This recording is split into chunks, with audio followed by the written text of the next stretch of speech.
talking about beyond the usual worship wars. I'll hold this for a second until I find a place to tuck it in. As we think about this post 9/11 world, I want you to begin to think about dismissing some of the categories that you previously have had for worship.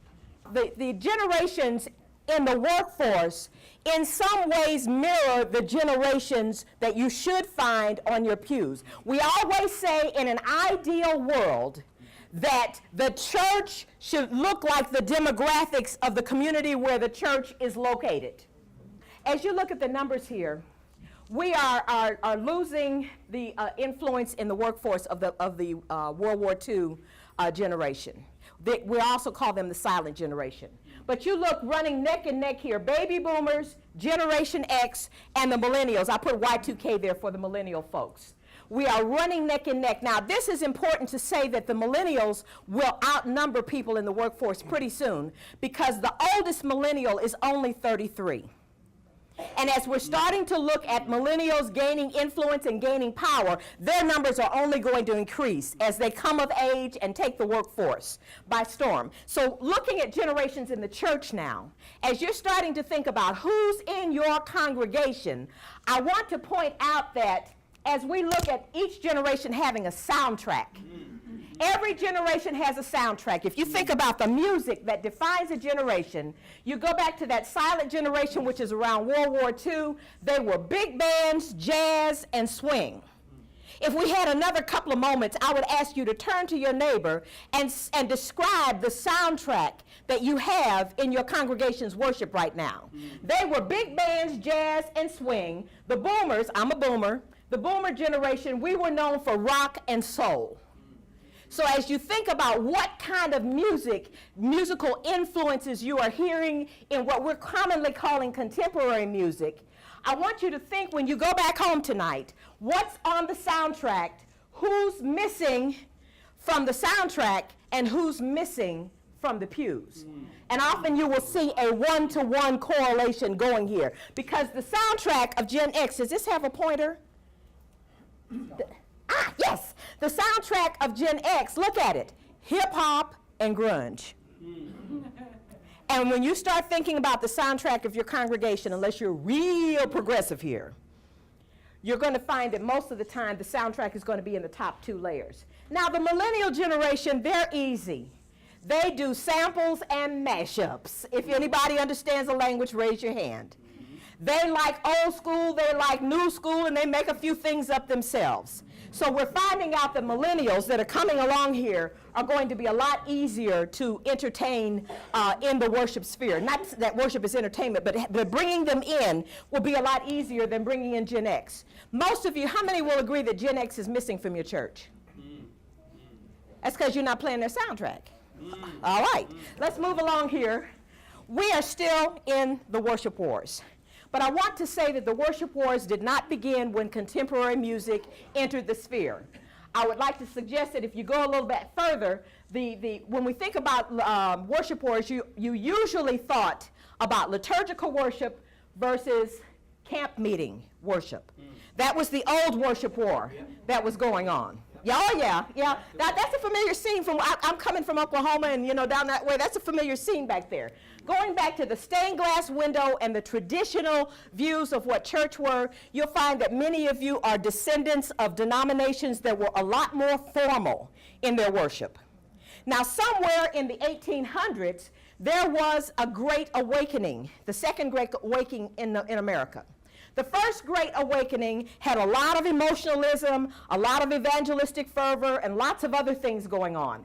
But the second one was quieter and yielded missionaries and Bible societies and a lot of other things that have to do with a little more of an intellectual bent. But at the same time that the Northeast was having a second Great Awakening, you find Cane Ridge, Tennessee. The Cane Ridge revivals right around the 1800s turned the nation upside down because of the camp meetings that emerged through there. So right around 1800, there were worship wars because people were fighting over whether it was high church or whether it was free church or what they began to call low church. In addition to that, If that wasn't bad enough, the next thing that was going on was a whole big furor over whether people of ethnic descent could be validated in their own forms of worship. So we're finding that we've got a three-ring circus going right around the 1800s. If you move a little further now, we're up to about 1970. You all know this look right here. The smoke machine, the dimmed lights, contemporary worship, a baby boomer invention. Yes, we take credit for that one. We take credit for it because anything that was establishment, that was traditional, baby boomers were against it. And it came out in our worship. So baby boomer worship, contemporary worship, took the spotlight off of whether it was high church, pipe organ, whether it was camp meeting, whether it was ethnic, and then people began to sort out differently, and it was traditional or contemporary. Global faces in worship began to change the way that we looked at the whole worship sphere. We no longer had to fight about whether it was contemporary or traditional because now our eyes are focusing on some different ways. As you think about the different people and the different people groups and their expressions that come up in worship, one of the things that worship scholars have had to concede is that worship is best when it emerges from the local expressions of the people who are worshiping there. And that means that the people across the street from one another could have two different styles of worship and both be valid because it emerged from the congregation that was there.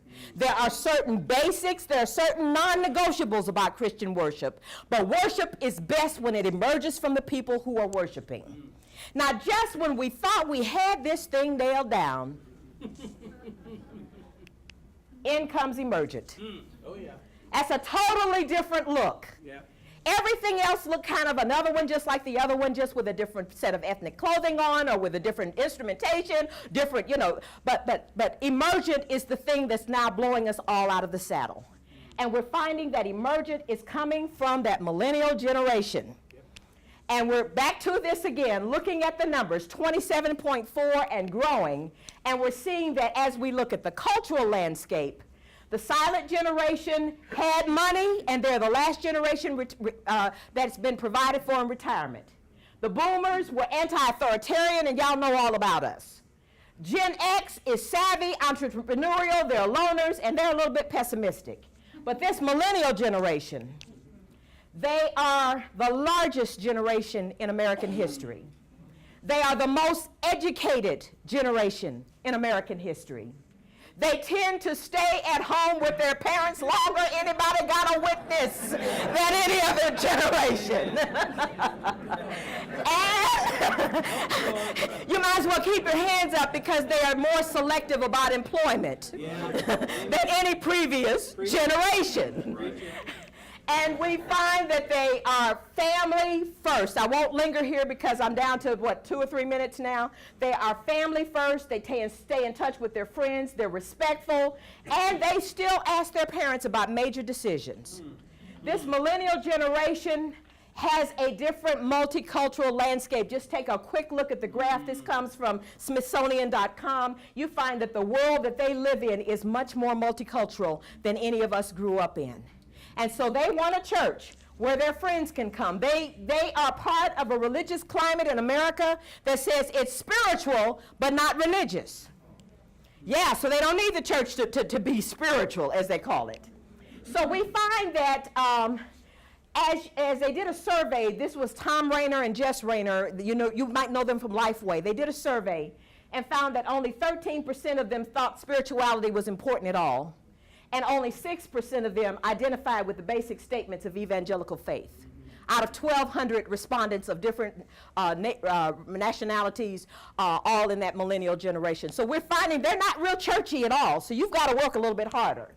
But you do need to know that they have already worked at it. If you read the works of Felix Tickle, and we're going to move on because our time's almost gone, you find that they are gone into cyber church, they've gone into house churches, they've gone into missional church. That's a name that we're familiar with. They've gone into neo-monasticism and all sorts of expressions. But if you want to see them in your church, think in terms that they're not bound by denominational loyalties. They are listening to know what about the faith changes my life. They want to know the implications of ethics, lifestyle, and service. They value places of worship where their multicultural friends are truly welcome. And they're selective about participation in church activities because they are family first. And finally, they want to participate actively in worship. They want to handle the word. They want to take the sacraments. They want to be involved in the rituals. They want to be involved in relationships. No more secret church, y'all. They want to participate in choices about worship style, experiential worship. My time is up, but I'm asking, are you ready? Because this is the generation that will turn the world upside down.